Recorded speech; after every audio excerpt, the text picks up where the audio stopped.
जय श्री कृष्णा। आप सभी को तीज की हार्दिक शुभकामनाएं। हिंदू धर्म में तीज व्रत को बहुत ही महत्वपूर्ण माना जाता है। साल में 3 तीज व्रत रखे जाते हैं। वैदिक पंचांग के अनुसार भाद्रपद शुक्ल पक्ष की तृतीया तिथि के दिन हरतालिका तीज व्रत का पालन किया जाता है। यह व्रत भगवान शिव और माता पार्वती की उपासना के लिए समर्पित है और पूजा पाठ, स्नान दान आदि का विशेष महत्व है। शास्त्रों में भी हरतालिका तीज व्रत के महत्व को विस्तार से बताया गया है।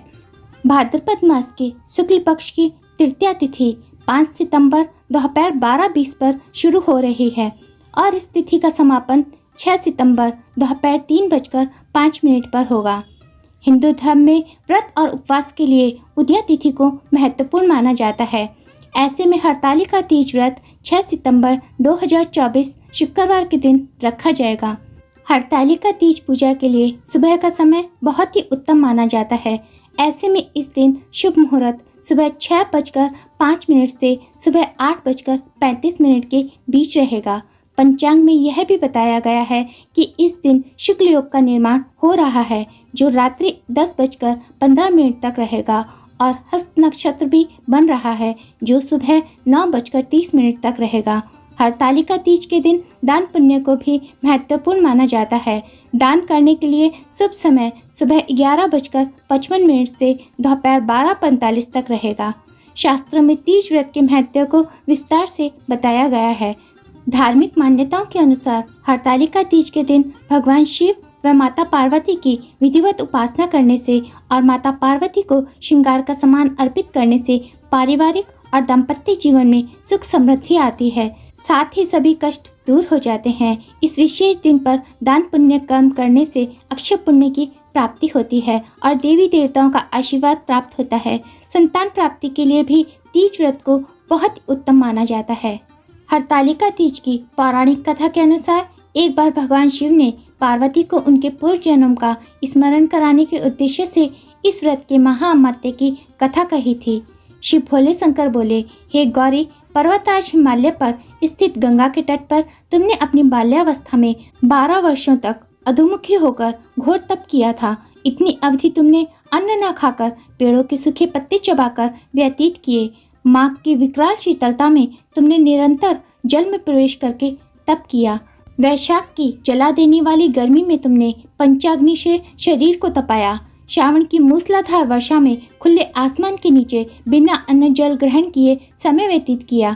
तुम्हारे पिता तुम्हारी कष्ट साध्य तपस्या को देखकर बड़े दुखी होते थे। उन्हें बड़ा कलेश होता था। तब एक दिन तुम्हारी तपस्या तथा पिता के कलेश को देखकर नारद जी तुम्हारे घर पधारे।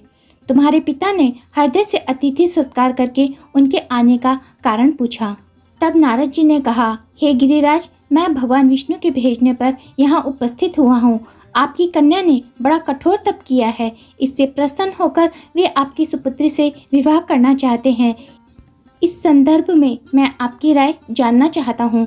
नारद जी की बात सुनकर गिरिराज गदगद हो उठे। उनके तो जैसे सारे कलेश दूर हो गए थे। प्रसन्नचित होकर वे बोले, श्रीमान, यदि स्वयं विष्णु मेरी कन्या का वरण करना चाहते हैं तो भला मुझे इसमें क्या आपत्ति हो सकती है। वे तो साक्षात ब्रह्म हैं।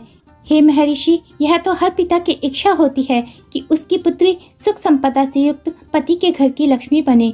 पिता की सार्थकता इसी में है कि पति के घर जाकर उसकी पुत्री पिता के घर से अधिक सुखी रहे। तुम्हारे पिता की स्वीकृति पाकर नारद जी विष्णु के पास गए और उनसे तुम्हारे ब्याह के निश्चित होने का समाचार सुनाया। मगर इस विवाह संबंध की बात जब तुम्हारे कान में पड़ी तो तुम्हारे दुख का ठिकाना ना रहा, क्योंकि तुम्हारे घोर तप करने का उद्देश्य मुझे पति के रूप में प्राप्त करना था, ना कि किसी और से विवाह करना। तुम तो मन ही मन मुझे अपने पति के रूप में स्वीकार कर चुके थे। तुम्हें अत्यंत दुखी देखकर तुम्हारी एक सखी ने तुम्हारी इस मानसिक दशा को समझ लिया और उसने तुमसे उस विक्षुब्धता का कारण जानना चाहा। तब तुमने बताया, मैंने सच्चे हृदय से भगवान शिव शंकर का वरण किया है, किंतु मेरे पिता ने मेरा विवाह विष्णु जी से निश्चित कर दिया। मैं विचित्र धर्म संकट में हूँ। अब मैं क्या करूँ? प्राण छोड़ देने के अतिरिक्त अब और कोई भी उपाय शेष नहीं बचा है। तुम्हारी सखी बड़ी ही समझदार और सूझबूझ वाली थी। उसने तुम्हें समझाया, हे सखी, प्राण त्यागने का इसमें कारण ही क्या है? संकट के मौके पर धैर्य से काम लेना चाहिए। नारी के जीवन की सार्थकता इसी में है कि पति रूप में हृदय से जिसे एक बार स्वीकार कर लिया, जीवन पर्यंत उसी से निर्वाह करे। सच्ची आस्था और एक निष्ठा के समक्ष तो ईश्वर को भी समर्पण करना पड़ता है। मैं तुम्हें घनघोर जंगल में ले जाती हूँ, जो साधना स्थली भी हो, और जहाँ तुम्हारे पिता तुम्हें खोज भी ना पाए, वहाँ तुम साधना में लीन हो जाना।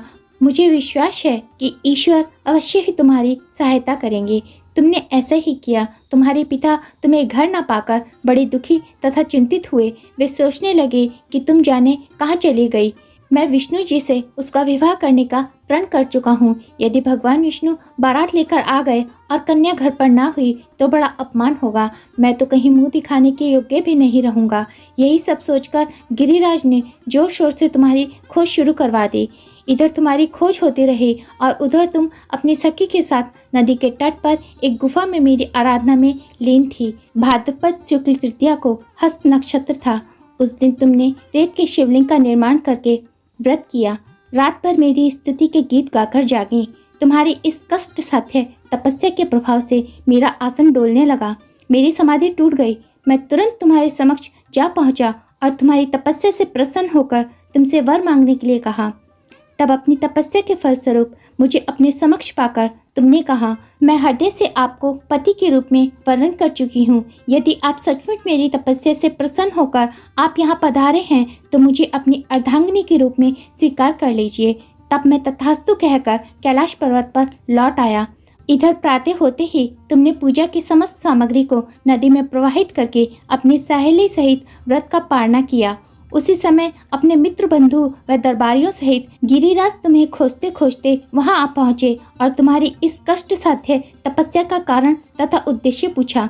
उस समय तुम्हारी दशा को देखकर गिरिराज अत्यंत दुखी हुए और पीड़ा के कारण उनकी आंखों में आंसू उमड़ आए थे। तुमने उनके आंसू पोंछते हुए विनम्र स्वर में कहा, हे पिताजी, मैंने अपने जीवन का अधिकांश समय कठोर तपस्या में बिताया है। मेरी इस तपस्या का उद्देश्य केवल यही था कि मैं महादेव को पति के रूप में पाना चाहती थी। आज मैं अपनी तपस्या की कसौटी पर खरी उतर चुकी हूँ। आप क्योंकि विष्णु जी से मेरा विवाह करने का निर्णय ले चुके थे, इसलिए मैं अपने आराध्य की खोज में घर छोड़कर चली आई। अब मैं आपके साथ इसी शर्त पर घर जाऊंगी कि आप मेरा विवाह विष्णु जी से न करके महादेव जी से करेंगे। गिरिराज मान गए और तुम्हें घर ले गए। कुछ समय के पश्चात शास्त्रीय विधि विधान पूर्वक उन्होंने हम दोनों को विवाह के सूत्र में बांध दिया।